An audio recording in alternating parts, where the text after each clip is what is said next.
Good morning friends. Physics ધોરણ 11 chapter 6 કાર્ય ઊર્જા અને પાવર. આ પ્રકરણ આપણે શીખી રહ્યા છીએ.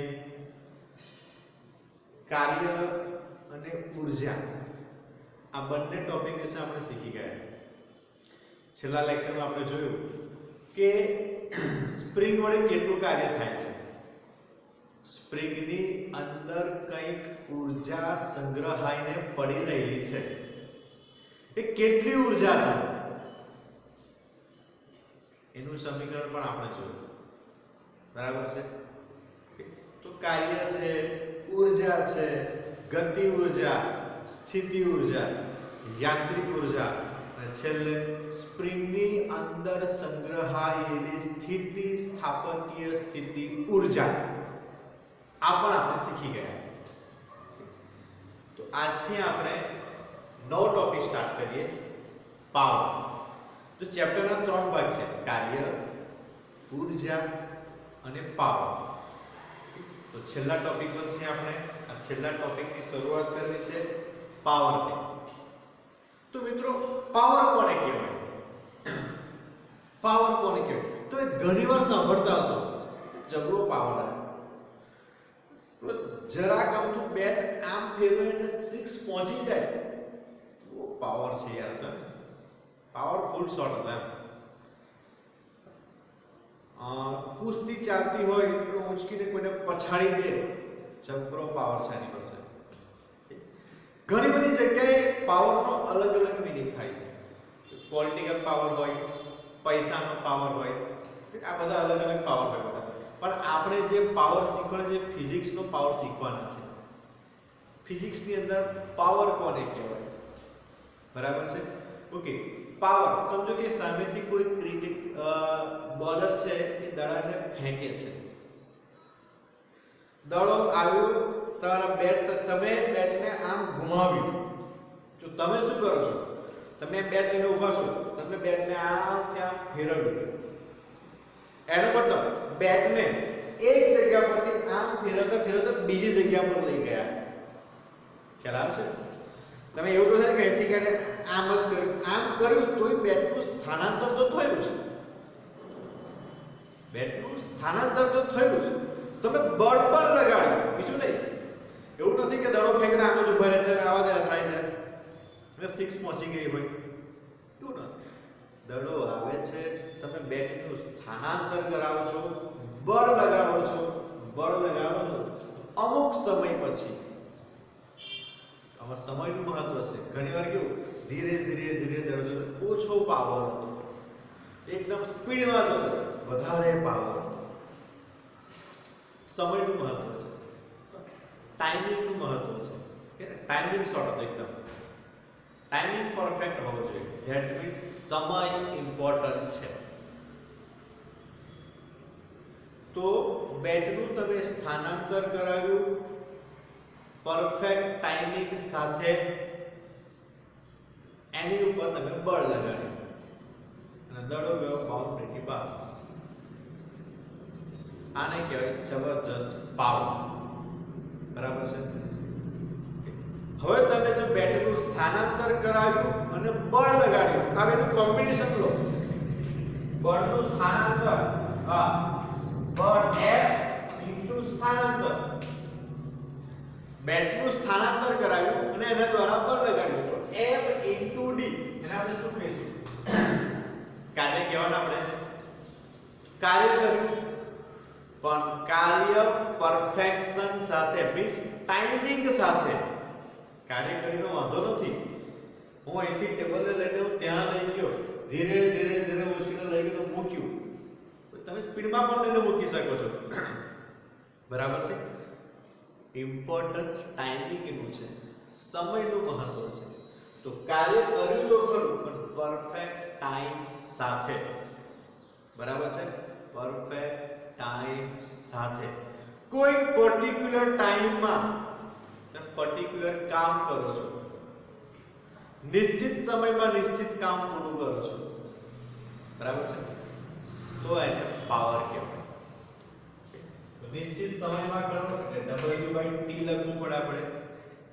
નિશ્ચિત સમયમાં થતું કાર્ય, બરાબર છે. આને કહીશું પાવર. તો પાવર માટેનું ઇક્વેશન પાવર P બરાબર W/T. પાવર P બરાબર W/T. કાર્ય કરવાના સમય દરને પાવર કહે છે. એના પરથી બોલાય કાર્ય કરવાના સમય દરને પાવર કહે છે. અને એકમ શું થાય? એકમ જો કાર્ય છે એનો એકમ શું છે? જૂલ. સમયનો એકમ શું છે? સેકન્ડ. જૂલ પર સેકન્ડ એનો એકમ થયો જૂલ પર સેકન્ડ. ચાલો, મારે એનું પારિમાણિક સૂત્ર શોધવું છે. પારિમાણિક સૂત્ર તો જૂલ છે. ઓકે, ચાલો થોડીક અલગ રીતે લખીએ આપણે.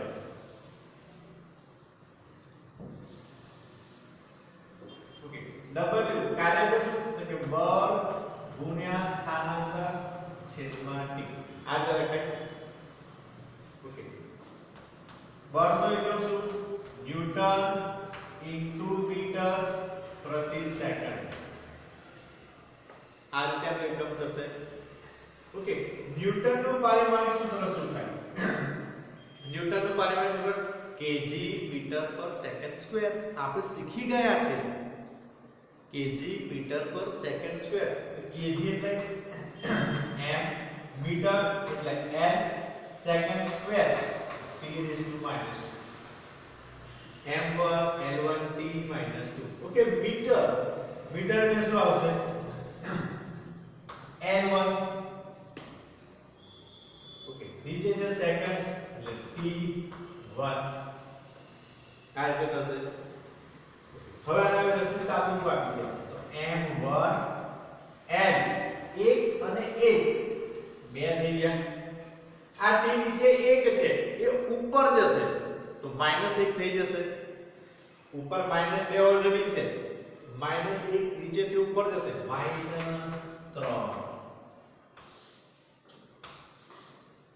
થઈ ગયું. બરાબર છે.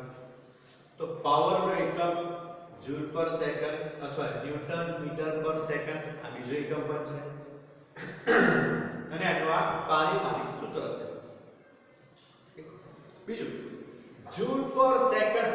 આનું એક નવું નામ પણ છે વોટ.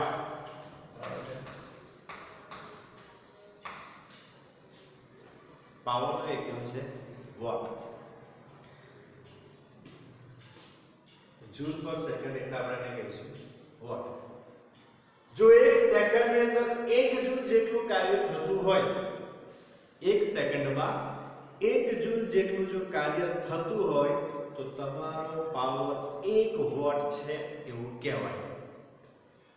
એક સેકન્ડમાં 1 જૂલ જેટલું કાર્ય તો પાવર 1 વોટ છે એવું કહેવાય.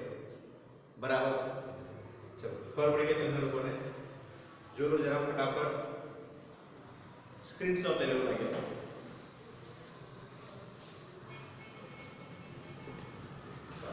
આગળ છે.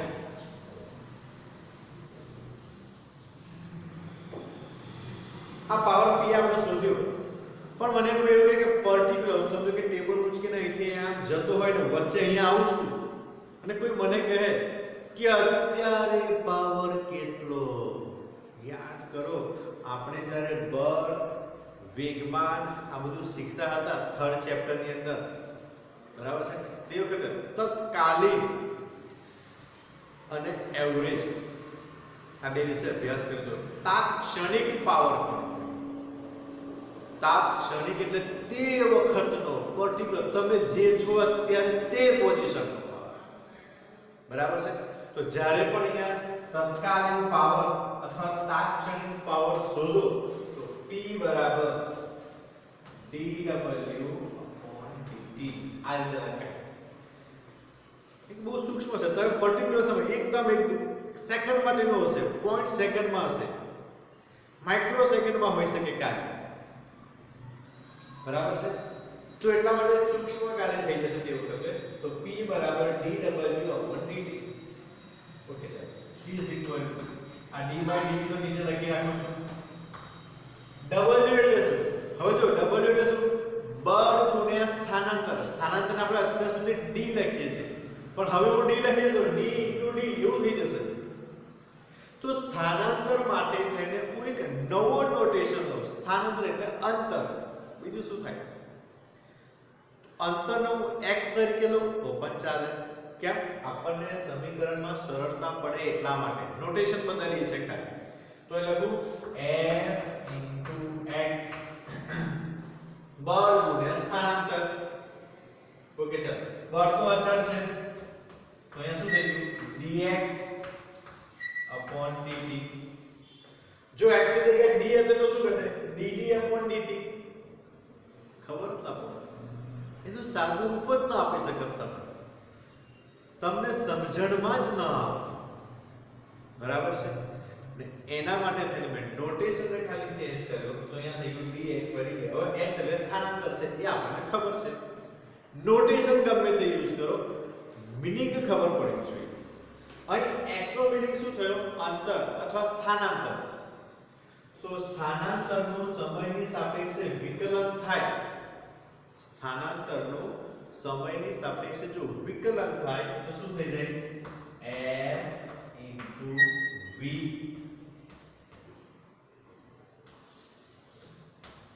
f * v થઈ ગયું. આ થઈ ગયું પાવરનું એક બીજું સમીકરણ f * v. બરાબર છે? આને જરા ધ્યાનમાં રાખવાનું બધાએ કે પાવર બરાબર શું થાય છે તે. બરાબર છે? પાવર બરાબર શું થાય છે? ક્લિયર છે? તો બળ ગુણ્યા વેગ, બળ ગુણ્યા વેગ આપણને એક પાવરનું સમીકરણ છે. બીજું પાવરનો એકમ કયો? સાહેબ વોટ. પછી મોટો એકમ કિલોવોટ, મેગાવોટ. બરાબર છે? આ બધા પાવરના અલગ અલગ એકમ છે. પણ પાવરનો હજુ એક મોટો એકમ છે. હજુ પણ એક મોટો એકમ. બહુ વર્ષો પહેલા જ્યારે આપણા દેશમાં રાજાશાહી હતી ત્યારે પાવર હાથી પરથી વપાતો હતો, એલિફન્ટ પાવર. પણ આપણી સંસ્કૃતિએ એની નોંધ ના લીધી. ધીમે ધીમે અંગ્રેજો આવતા ગયા અને એ તો ઘોડા પર ફરતા જાય, જ્યાં ત્યાં જોતા ઘોડા લઈને દોડે. એટલે એ લોકોએ એના પરથી એનું નામ આપ્યું હોર્સ પાવર. બરાબર છે? ત્યારથી પાવરનો એક મોટો એકમ હોર્સ પાવર તરીકે પ્રચલિત છે. કયો પાવર છે? Horse power. એને આપણે કહીશું HP, હિન્દુસ્તાન પેટ્રોલિયમ. HP. તો જો ઘણી વાર ઘરમાં મોટર લાવવાની હોય તો કે કેટલા HP ની મોટર છે? 0.5 HP ની મોટર છે, 1 HP ની મોટર છે, 2 HP. આ HP શું બતાવે છે? એનો પાવર બતાવે છે, એનું રેટિંગ બતાવે છે કે મોટર પાસે કેટલો પાવર છે, કેટલા પાવરથી પાણીને ખેંચી શકશે. HP મોટો એકમ છે. હવે 1 HP બરાબર કેટલા વોટ? તો 1 HP બરાબર 746 વોટ. આ યાદ રાખવાનું છે, એક્ઝામ્પલમાં ની જરૂર પડશે. બરાબર છે? તમારે HP ને વોટમાં કન્વર્ટ કરો અથવા વોટને HP માં કન્વર્ટ કરો એ વખતે તમને આ રિલેશનની ખાસ જરૂર પડશે. તો 1 HP બરાબર 746 વોટ. બરાબર છે? ચલો ફટાફટ આપણ જોઈ લો અને સ્ક્રીનશોટ લઈ લો.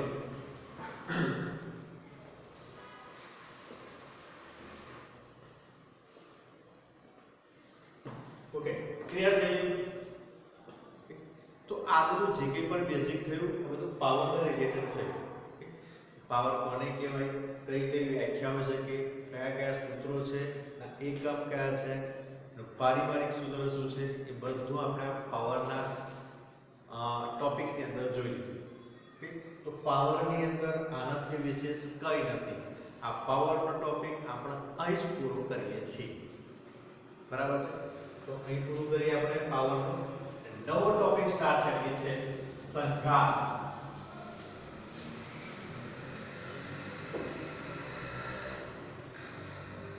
નવો ટોપિક છે તમારો સંઘાત. સંઘાત તો છે, સંઘાત થ નહીં. જો બે વસ્તુ જો સંઘાત સંઘાત નથી, સંઘાત છે. બરાબર છે. સંઘાત એ તો ઘાત આવી, સાથે ઘાત આવી. સંઘાતનો મીનિંગ સાથે ઘાત આવી. આપણે સમજવા માટે કરીએ છીએ. બસ સંઘાતનો મીનિંગ સમજો. સંઘાતનો મતલબ થાય અથડામણ. બરાબર છે. મતલબ ધ્યાન રાખતા જજો, ખ્યાલ આવશે તમને. સંઘાત એટલે શું છે? અથડામણ. સંઘાતનો મીનિંગ થશે અથડામણ. સમજો કે આ જગ્યાએ હું ઊભો છું, અચાનક કોઈ વ્યક્તિ દોડતો દોડતો હોય, મને અથડાય. એ મને અથડાયો મીન્સ સંઘાત થયો, એને મારી સાથે સંઘાત કર્યો. આપણે ઘણી વાર જોઈએ છે, હાઈવે ઉપર જતા હોય, રસ્તામાં જતા હોય, ક્યાંક ને ક્યાંક એક્સિડન્ટ તો આપણે નોર્મલી જોઈએ છે. એક્સિડન્ટ તો બહુ જનરલ થઈ ગયા છે. જોઈએ આ જે કંઈ પણ એક્સિડન્ટ થાય છે એ બધા સંઘાત કહેવાય. બધા શું કહેવાય? સંઘાત કહેવાય. પણ આ એક્સિડન્ટ કેવા પ્રકારનો છે, કઈ રીતે થાય છે, થયા પછી શું થાય છે, આના પરથી સંઘાતના બે પ્રકાર છે. યાદ રાખજો, બે પ્રકાર. પહેલું સ્થિતિસ્થાપક અને બીજું અસ્થિતિસ્થાપક.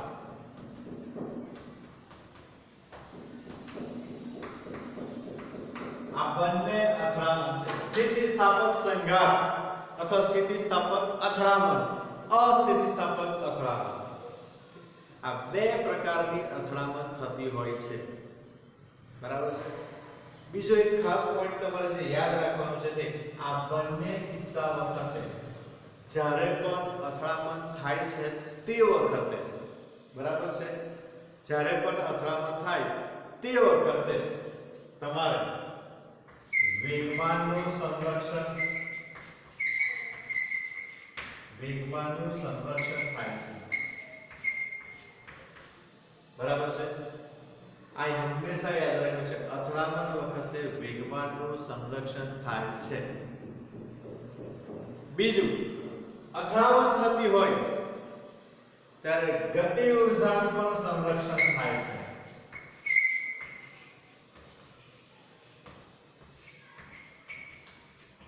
ગતિ ઊર્જાનું પણ સંરક્ષણ થાય છે.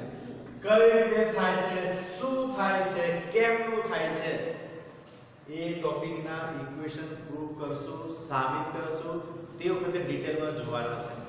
અત્યારે તમારે એટલું યાદ રાખવાનું છે કે અથડામણના બે પ્રકાર છે: સ્થિતિસ્થાપક અથડામણ, અસ્થિતિસ્થાપક અથડામણ. સ્થિતિસ્થાપક અથડામણ કોને કહેવાય? સ્થિતિસ્થાપક પોતાની મૂળ સ્થિતિમાં પાછા આવી જવું એને કહેવાય સ્થિતિસ્થાપક. જેવી કે સ્પ્રિંગને તમે બળ આપો, ખેંચો, છોડી દો, પાછી એવી થઈ જશે. સ્થિતિસ્થાપકીય ઊર્જા પોતાની સ્થિતિની સ્થાપના કરવી. અથડામણ બાદ વસ્તુ અથવા પદાર્થ પોતાની મૂળ સ્થિતિ પાછી ધારણ કરી લે, બરાબર છે, એને કહેવાય સ્થિતિસ્થાપક અથડામણ. અહીંયા કોઈ વ્યક્તિ ઊભો છે, કાર લઈને જાઓ અને ટચ કરો, અથડાયો, નાનો તો સંઘાત છે, અથડાયો, મારી કાર પછી આમ તેમ થાય ને સીધી પાછી જવા માંડે, એ વ્યક્તિ પણ થોડો આમ તેમ થઈને થોડો બધો સીધો થઈને ચાલવા માંડે. સ્થિતિસ્થાપક પોતાની મૂળ સ્થિતિમાં આવે, કંઈ નુકસાન ન થાય, બરાબર છે. અસ્થિતિસ્થાપક અથડામણ પછી વસ્તુ અથવા પદાર્થ પોતાની મૂળ સ્થિતિ જાળવી રાખતો નથી, પોતાની મૂળ સ્થિતિમાં પાછો આવતો નથી, એને કહેવાય અસ્થિતિસ્થાપક સંઘાત. બરાબર છે. તો તો યાદ રાખજો મિત્રો, સ્થિતિસ્થાપક સંઘાત કોને કહેવાય, અસ્થિતિસ્થાપક સંઘાત કોને કહેવાય. હવે તમને એક કામ સોંપું છું, તમારે સ્થિતિસ્થાપક અથડામણ અને અસ્થિતિસ્થાપક અથડામણના 5 એક્ઝામ્પલ લખીને મને મોકલવાના છે. સ્થિતિસ્થાપક અથડામણના 5 એક્ઝામ્પલ કે જ્યાં અથડામણ પછી વસ્તુ પોતાની મૂળ સ્થિતિ પાછી જાળવી લે છે. કોઈ પદાર્થ ગતિમાં આવે છે અથડાયો, અથડામણ પછી થોડો સમય પછી ગતિ ઉર્જાને ફેરફાર ન થાય, ગતિ ઉર્જામાં ફેરફાર ન થાય મીન્સ અચળ ગતિ ઉર્જા જાળવી રાખે, પોતાની મૂળ સ્થિતિ જાળવી રાખે છે, સ્થિતિસ્થાપક સંઘાત છે.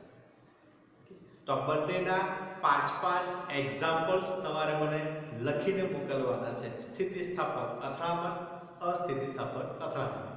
બરાબર છે. તો આજે આપણે અહીં પૂરું કરીએ છીએ.